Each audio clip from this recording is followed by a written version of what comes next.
ಅರಾವಳಿ ಬೆಟ್ಟಗಳ ಕುರಿತು supreme court ನೀಡಿರುವ ತೀರ್ಪಿನ ಬಗ್ಗೆ ಕೆಲ ರಾಜಕೀಯ ಪಕ್ಷಗಳು ವಿಶೇಷವಾಗಿ ಕಾಂಗ್ರೆಸ್ ದೇಶದ ಜನರಿಗೆ ತಪ್ಪು ಮಾಹಿತಿ ಹರಡುತ್ತಿದೆ ಎಂದು ಕೇಂದ್ರ ಪರಿಸರ ಅರಣ್ಯ ಮತ್ತು ಹವಾಮಾನ ಬದಲಾವಣೆ ಸಚಿವ ಭೂಪೇಂದ್ರ ಯಾದವ್ ಹೇಳಿದ್ದಾರೆ. ಸುಪ್ರೀಂ ಕೋರ್ಟ್ ತೀರ್ಪನ್ನು ಉದ್ದೇಶಪೂರ್ವಕವಾಗಿ ತಪ್ಪಾಗಿ ಅರ್ಥೈಸಲಾಗುತ್ತಿದೆ.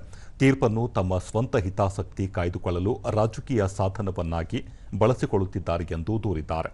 ಪ್ರತಿಪಕ್ಷಗಳು ಹರಡುತ್ತಿರುವ ತಪ್ಪು ಮಾಹಿತಿಗೆ ದೇಶದ ಜನರು ಕಿವಿಗೊಡುವುದಿಲ್ಲ ಎಂಬ ವಿಶ್ವಾಸ ವ್ಯಕ್ತಪಡಿಸಿರುವ ಸಚಿವರು ಅರಾವಳಿ ಪ್ರದೇಶದಲ್ಲಿ ಅಕ್ರಮ ಗಣಿಗಾರಿಕೆ ನಿಷೇಧಿಸುವುದು ಸುಪ್ರೀಂ ಕೋರ್ಟ್ನ ತೀರ್ಪು ಎಂದು ಸ್ಪಷ್ಟಪಡಿಸಿದರು. ಅರಾವಳಿ ಪರ್ವತ ಶ್ರೇಣಿ ಹೊಂದಿರುವ ಕಾರ್ಯತಂತ್ರ ಮಹತ್ವವನ್ನು ವಿವರಿಸಿರುವ ಸಚಿವ ಯಾದವ್, ಈ ಪ್ರದೇಶವು ನಿರ್ಣಾಯಕ ಖನಿಜಗಳ ಪ್ರಮುಖ ಮೂಲವಾಗಿದ್ದು ದೇಶದ ಆರ್ಥಿಕ ಮತ್ತು ಕೈಗಾರಿಕಾ ಬೆಳವಣಿಗೆಗೆ ಇವು ಅತ್ಯವಶ್ಯಕವಾಗಿವೆ. ಪ್ರಧಾನಿ ನರೇಂದ್ರ ಮೋದಿ ನೇತೃತ್ವದ ಸರ್ಕಾರ ಅದರ ಸಂರಕ್ಷಣೆಗೆ ಸಂಪೂರ್ಣವಾಗಿ ಬದ್ಧವಾಗಿದೆ ಎಂದು ಹೇಳಿದ್ದಾರೆ. ಅರಾವಳಿ ಬೆಟ್ಟ ಪ್ರದೇಶಗಳ ನಾಶ ಹೊಂದಿದ ಭೂಮಿಯಲ್ಲೇ ಬೃಹತ್ ಪ್ರಮಾಣದ ಅರಣ್ಯೀಕರಣಗೊಳಿಸಲು ಅರಾವಳಿ ಹಸಿರುಗೋಡೆ ಬಗ್ಗೆಯೂ ಪ್ರಸ್ತಾಪಿಸಿರುವ ಅವರು, ಅರಣ್ಯ ವ್ಯಾಪ್ತಿಯನ್ನು ಪುನಃಸ್ಥಾಪಿಸಲು, ಪರಿಸರ ಸ್ಥಿತಿಸ್ಥಾಪಕತ್ವ ಸುಧಾರಿಸಲು ನಿರಂತರ ಪ್ರಯತ್ನ ನಡೆಸಲಾಗುತ್ತದೆ ಎಂದು ಸಚಿವರು ತಿಳಿಸಿದರು.